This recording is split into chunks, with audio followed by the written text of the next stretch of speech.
السلام علیکم۔ تاج محل محبت کی علامت یا رازوں کا گہرا سمندر؟ اس کے پتھروں میں چھپے ہیں ایسے بھید جو صدیوں سے دفن ہیں۔ حقیقت جاننے کے لیے آخر تک دیکھیں، کیونکہ یہ کہانی آپ کی سوچ سے کئی زیادہ چونکا دینے والی ہے۔ تاج محل ویسا نہیں جیسا آپ سوچتے ہیں۔ تاج محل محبت کی وہ داستان ہے جو پتھر میں امر ہوئی۔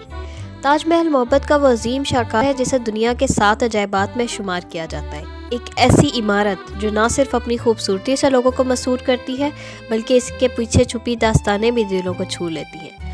لیکن کیا آپ جانتے ہیں اس عمارت کی تعمیر میں کتنے راز چھپے ہیں؟ آج ہم آپ کو تاج محل کی وہ کہانی سنائیں گے جو آپ نے پہلے کبھی نہیں سنی۔ تاج محل کو مغل بادشاہ شاہ جہاں نے اپنی بیوی ممتاز محل کی یاد میں تعمیر کروایا، جو محبت کا ایک ناقابل فراموش اظہار ہے۔ 1632 میں تعمیر شروع ہوئی اور 22 سالوں میں مکمل ہوئی۔ 20,000 مزدوروں اور ماہرین کاریگروں نے اس یادگار کو حقیقت میں تبدیل کیا، جس میں سنگ مرمر، جواہرات اور نہایت باریکی کے ساتھ کاریگری شامل ہے۔ تاج محل کی سب سے حیران کن بات اس کا بے مثال توازن اور ڈیزائن ہے۔ اس کی محرابیں، گنبد اور پانی کے عکس میں چلکتی ہوئی تصویر دیکھنے والوں کو مبہوت کر دیتی ہے۔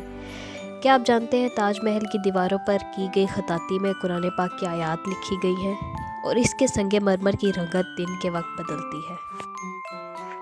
تاج محل کو دنیا بھر کے ماہرین نے ایک عجوبہ قرار دیا ہے، لیکن کیا آپ جانتے ہیں یہ بظاہر ایک محبت کی علامت ہے، لیکن اس کی تعمیر کے پیچھے کئی کہانیاں چھپی ہیں۔ تاج محل کو بلا شبہ محبت کی ایک شاہکار یادگار کہا جاتا ہے، لیکن کیا اس محبت کی یادگار کے پیچھے کچھ تلخ کہانیاں بھی چھپی ہوئی ہیں؟ یہ وہ سوال ہے جو تاریخ کے صفحات میں آج تک گردش کرتا رہا ہے۔ کہتے ہیں کہ شاہ جہاں نے تاج محل کی تعمیر کے بعد اس کے معماروں اور کاریگروں کے ہاتھ کاٹنے کا حکم دیا تھا، تاکہ دوبارہ دنیا میں کوئی بھی ایسا شاہکار نہ بنا سکے۔ لیکن کیا یہ حقیقت ہے یا محض ایک افسانوی داستان؟ مورخین اس بات پر تقسیم ہیں۔ کچھ کے مطابق یہ ایک کہانی مغلوں کے سخت مزاج اور ان کے کام کی حفاظت کے اصولوں کی نمائندگی کرتی ہے، تاہم دیگر ماہرین کا کہنا ہے کہ یہ محض ایک افسانہ ہے، کیونکہ اس میں کوئی ٹھوس حقیقت ثبوت نہیں ہے۔ اس کے برعکس شاہ جہاں کی شخصیت کو دیکھتے ہوئے کہا جائے تو وہ ایک حساس حکمران تھے جو فن اور ہنر کی قدر کرتے تھے۔ تاہم یہ حقیقت ہے کہ تاج محل کی تعمیر میں شامل کاریگر اور ماہرین کو شاہی انعامات سے نوازا گیا تھا، اور انہیں دیگر منصوبوں پر بھی کام کرنے کا موقع دیا گیا تھا۔ یہ کہانی ہمیں ایک سبق سکھاتی ہے کہ تاریخ میں لکھی گئی ہر بات کو مکمل حقیقت نہیں سمجھنا چاہیے، بلکہ ہمیں اس کی تنقیدی نظر سے دیکھنا چاہیے۔ چاہے یہ کہانی اب حقیقت ہو یا محض افسانہ، تاج محل کی تعمیر میں انسانی جذبے، ہنر اور محبت کی جو محنت شامل ہے وہ دنیا کے لیے ایک انمول خزانہ بن گئی ہے۔ یہی وجہ ہے کہ آج بھی اس عمارت کے گرد کہانیاں گردش کرتی ہیں جو اسے مزید پراسرار اور دلکش بنا دیتی ہے۔ تاج محل نہ صرف ماضی کا خزانہ ہے، بلکہ آج بھی دنیا بھر کے سیاحوں کے لیے ایک لازوال کشش رکھتا ہے۔ یہ عمارت ہر سال تقریباً 70 لاکھ سے زائد سیاحوں کو اپنی طرف کھینچتی ہے، جس سے یہ بھارت میں سب سے زیادہ دیکھے جانے والے تاریخی مقامات میں شامل ہے۔ تاج محل کی سیاحت نہ صرف لوگوں کو اس کی خوبصورتی اور تاریخ سے جوڑتی ہے، بلکہ بھارت کی معیشت کے لیے بھی ایک اہم ذریعہ ہے۔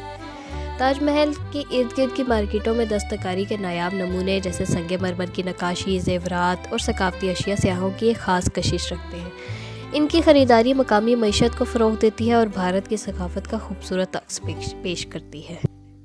چاہے یہ رات کی چاندنی میں گلابی یا نیلا نظر آتا ہوا تاج محل ہو، یا دن کی روشنی میں چمکتا ہوا سنگ مرمر ہو، ہر لمحہ اسے دیکھنے والوں کے دل میں ایک نئی محبت جگاتا ہے۔ یہ صرف ایک تاریخی عمارت نہیں، بلکہ بھارت کے عالمی شناخت کا ایک اہم حصہ بن چکا ہے، اور آنے والے وقتوں میں بھی یہ سیاحوں اور تاریخ کے چاہنے والوں کو اپنی جانب کھینچتا رہے گا۔ تاج محل یہ صرف ایک عمارت نہیں، بلکہ ایک ایسی داستان ہے جو وقت کے ہر دھول کو جھاڑ کر آج بھی محبت کی عظمت کو زندہ رکھے ہوئے ہے۔ جب آپ اس کی بلند و بالا محرابوں کے نیچے کھڑے ہوتے ہیں تو ایسا محسوس ہوتا ہے کہ جیسے آپ محبت کی ایک زندہ سانس لیتی ہوئی تصویر کے سامنے کھڑے ہیں۔ یہ محبت کی ایک ایسی بے زبان ہے جو بغیر کوئی لفظ کہے دلوں